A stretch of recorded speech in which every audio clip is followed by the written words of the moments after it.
ہر آیت سننے کے ساتھ اس کے جسم کے اندر ایک حرارت پیدا ہو رہی تھی، اور جب سورہ رحمان کی تلاوت سننے کے بعد وہ آدھا گلاس پانی پیتا ہے تو وہ اس طرح محسوس کرتا ہے کہ جس طرح انگاروں کے اوپر پانی ڈالا جاتا ہے۔ میڈیکل سائنس ہیپاٹائٹس کے امراض سے متعلق مایوسی کا شکار ہو چکی ہے۔ دنیا میں اس وقت ہیپاٹائٹس کے مرض میں مبتلا مریضوں کی رجسٹرڈ تعداد 40 کروڑ ہے، جبکہ پاکستان میں رجسٹرڈ مریضوں کی تعداد 2 کروڑ سے تجاوز کر چکی ہے۔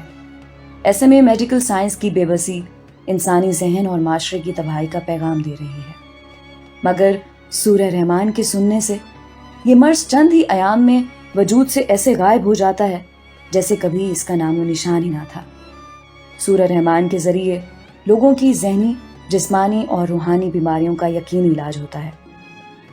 سورہ رحمان قرآنی تھراپی کے ذریعے لا علاج مریضوں کا کامیاب علاج ہو چکا ہے، بلکہ بہت سے لوگوں نے بتایا کہ سورہ رحمان سننے سے ان کی بہت سی پیچیدہ بیماریاں ختم ہو گئی ہیں۔ سورہ رحمان قاری عبدالباسط کی آواز میں بغیر ترجمہ 50 منٹ کے دورانیے پر مشتمل ہے۔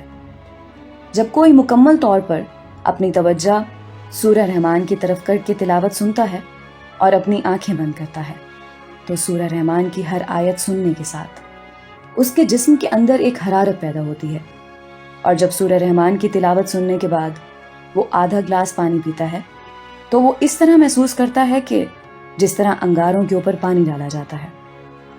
سورہ رحمان کے ان مشاہدوں کا جب ناروے میں پتہ چلا تو ناروے اوسلو سے پرائم ٹی وی سے یہ پروگرام پوری دنیا میں دکھایا گیا، اور سورہ رحمان کے پروگرام کی افادیت نے پوری دنیا کو چونکا دیا۔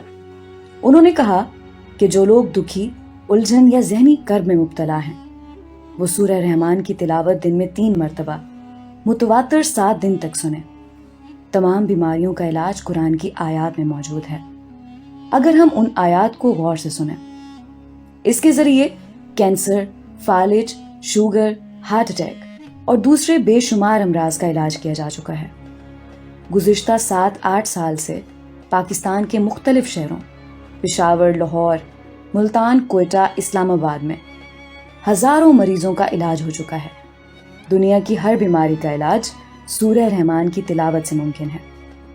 اس لیے لوگوں کو چاہیے کہ قاری عبدالباسط یا کسی بھی قاری کی آواز میں سورہ رحمان بغیر ترجمہ کی کیسٹ لے کر 7 دن تک سنیں۔ ان کی بیماری ختم ہو جائے گی انشاءاللہ۔